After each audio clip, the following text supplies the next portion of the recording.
Hello, ladies and gentlemen. It's Mr. Del Pazzo here. Why am I standing here in the dark in the art room? Well, because I projected a picture up on the board that I want you to see of the drawing that we're going to be doing today.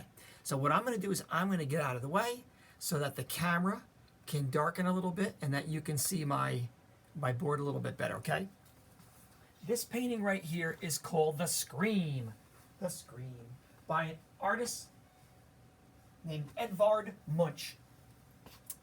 This painting, which was painted many years ago, is kind of interesting.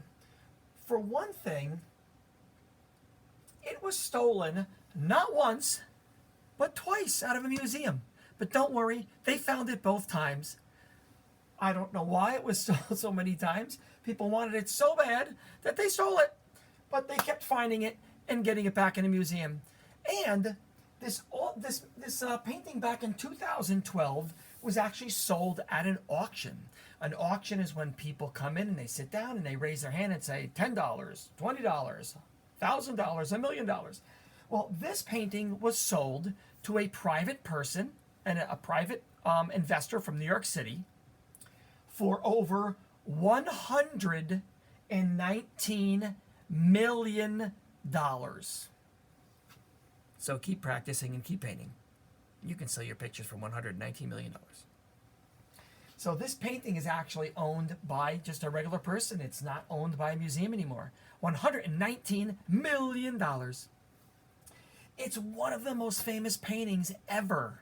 And you want to know how famous this painting is? If you go on mom and dad's phone and you look at the emojis, the little faces, the little pictures that you can put on your text messages and your emails and stuff, there's actually a scream emoji that shows a little face with his hands on the side of his face like he's screaming. I don't know why he's screaming. Maybe it's because these creepy people are over here on the bridge. I don't know. But there's actually a scream emoji, and it's incredibly famous. It's been used many times in history.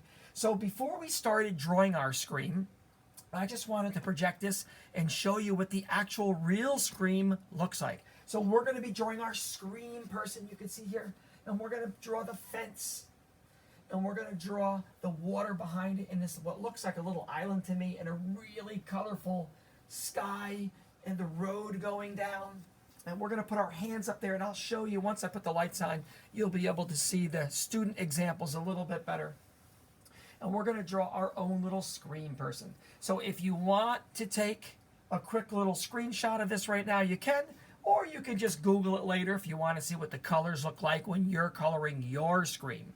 Okay? So I'm going to turn the lights on and get rid of this projection, and then we're going to start our drawing. So you're going to need a piece of paper. You're going to need a pencil and an eraser, and you're going to want to turn your paper up and down vertical for this drawing. Okay?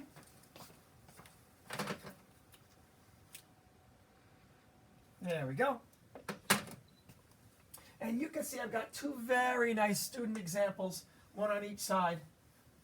And that's sort of what ours is going to look like. So, as I said, turn your paper vertical up and down. And we're going to do our little screen man over here on the right-hand side. That way we can have a nice view of the railing on the bridge, the fence, and also the road.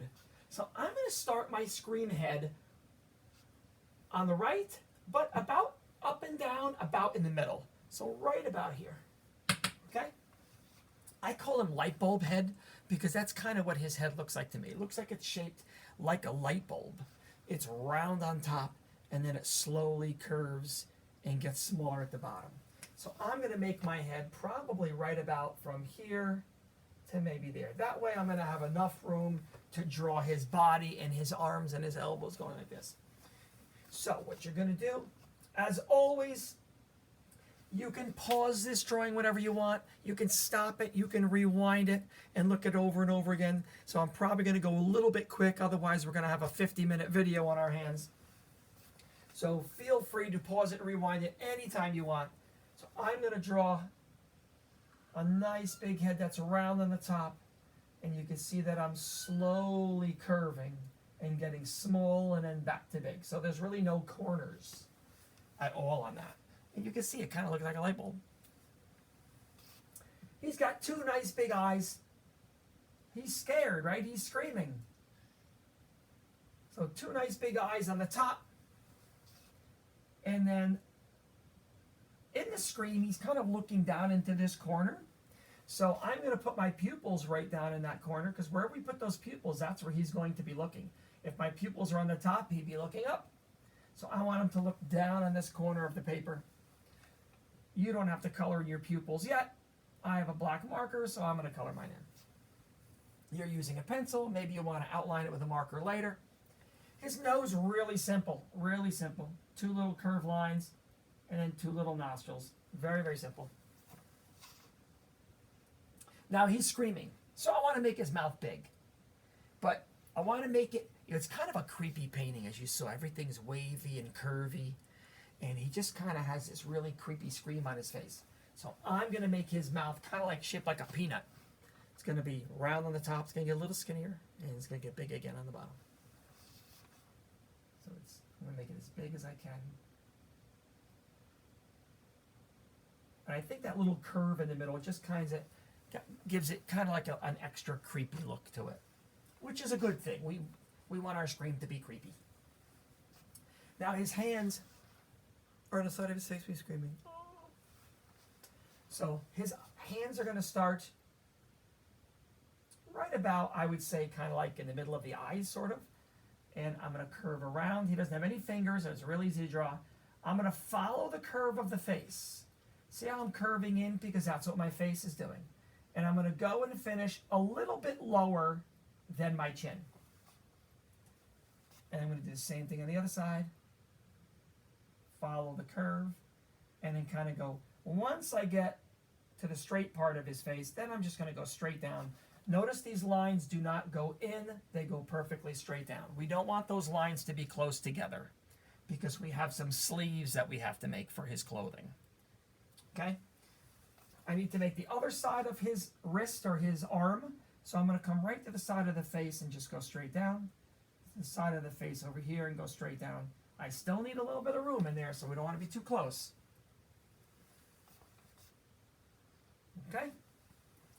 Now, I want to make it look like his arms are going into the sleeves. See that? So what I'm going to do is I'm going to start not on the bottom where my lines end. I'm actually going to come up a little bit. And I'm going to go around and then touch those 2 lines and then come back up around again. And I'm going to do that on the other side too. So I'm starting up a little bit higher than the bottom. Curve around, touch, and then curve around. Now later on you will color in the inside of his sleeve. You don't want to do that with a pencil. Black would be the best color to do this, so that it looks like it's a hole. Our sleeve has to be bigger than our arm, otherwise we couldn't put the shirt on. Okay? Now, I'm going to make his elbows and his shoulders all in one big line, so it's going to be a really long line. So draw lightly. Should always be drawing lightly. I'm going to start on the inside. I'm actually going to touch his arm, but I'm not going to touch that little black hole right there. I'm going to curve around it. And I'm going to go down. Notice how that line is slanting. I want my elbow right in the middle. So I'm going to go down for my elbow, then curve around. And now when I come up, I have to go out. I don't want to touch that black oval on that side, but I'm going to be making his shoulders. And obviously our shoulders are wider than our elbows down here. So he's going up. So I'm going to come up on a slant. Now I'm going to make those shoulders high, right? If we're scared or we're screaming, our shoulders tense up and they go high. So I want those shoulders up high and not down here like this. And of course, now I'm going to hop over and do the same thing on the other side. And it's always tricky to try to make the other side the same, right? We are symmetrical. We are the same on both sides, but we'll just do our best. So I'm going to start on the inside. So you can see that's why I needed a little bit of room between my arms, because now I've got a little bit of space there, and that's what I want. This one's going to slant the opposite direction. I'll try to make my elbow about the same length. And I'm going to go up, around, and make my shoulder. Okay?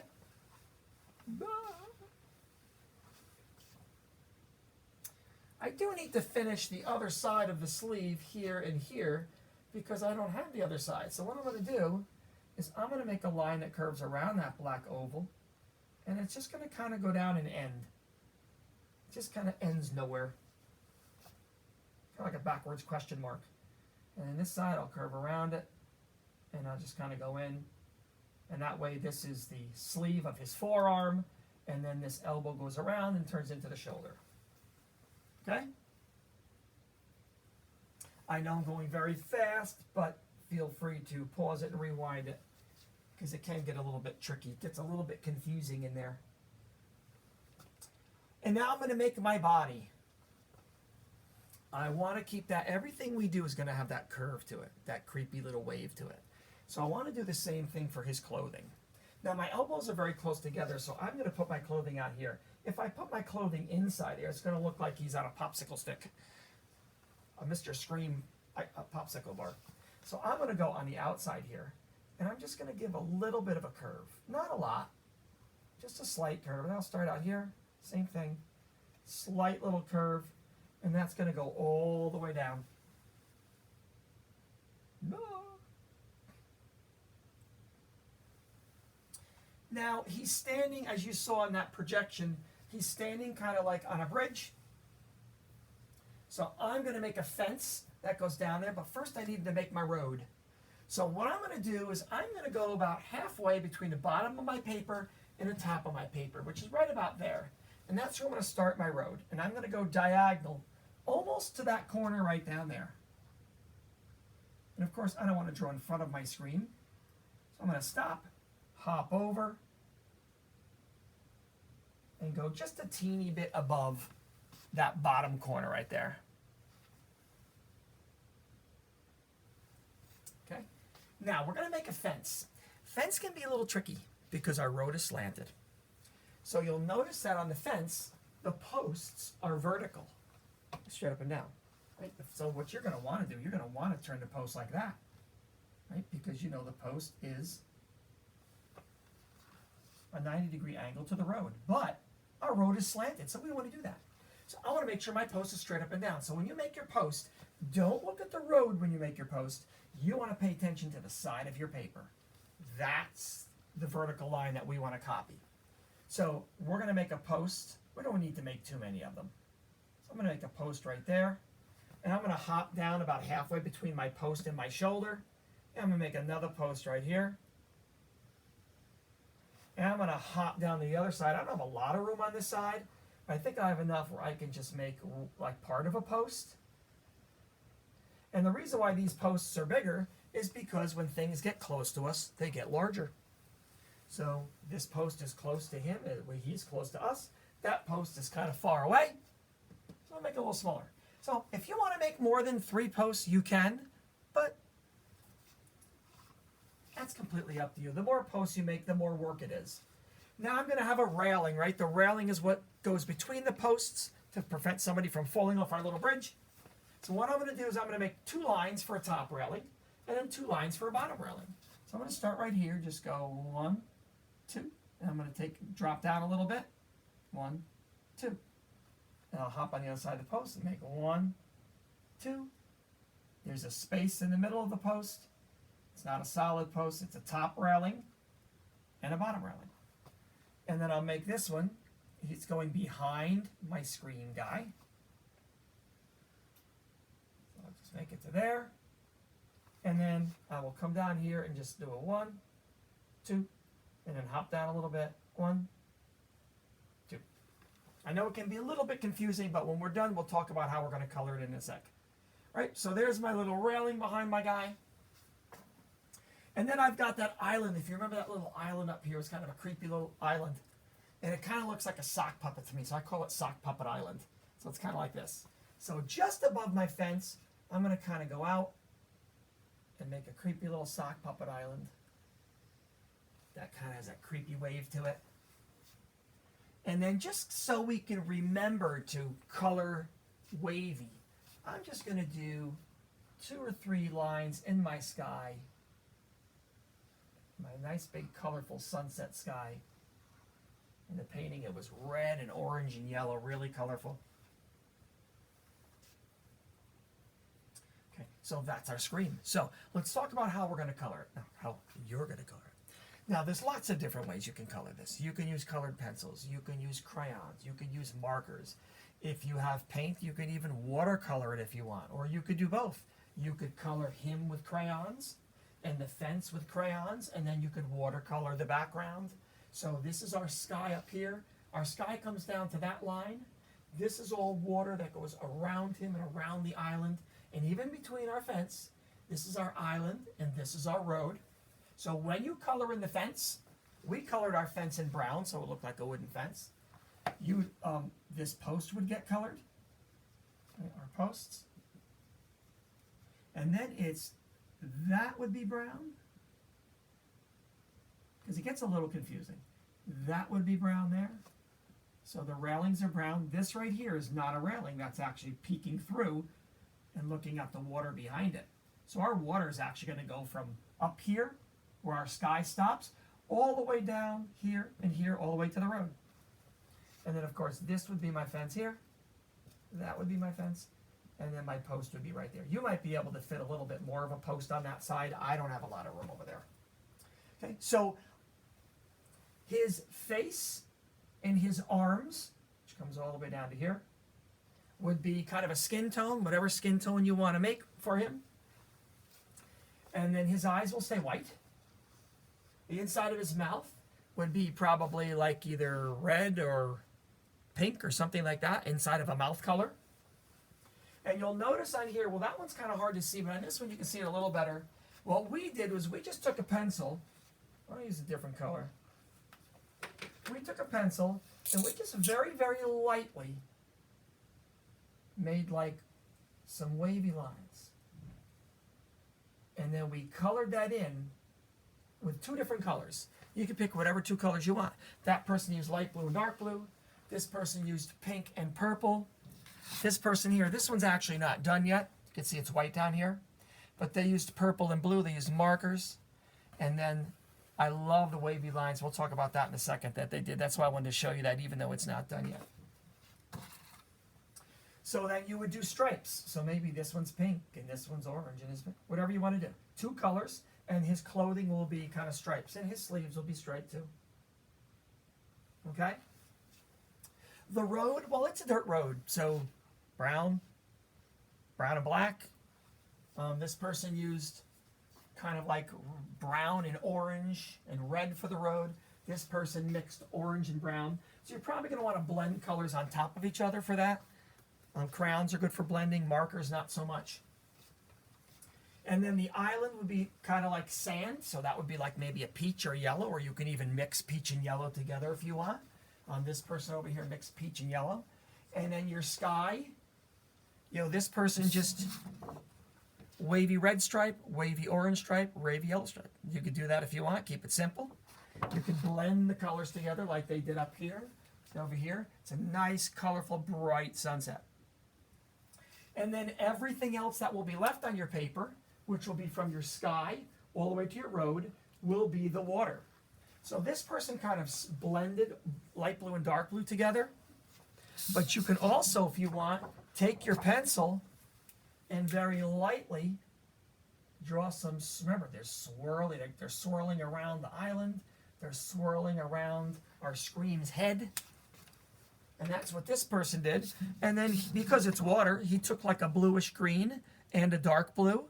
And once his pencil lines were done, he just colored that in. So really, he did marker up here. And he did marker for the fence, marker for the clothes, and then he used crayon for the water. He used crayon for the road, and he used crayon for his skin.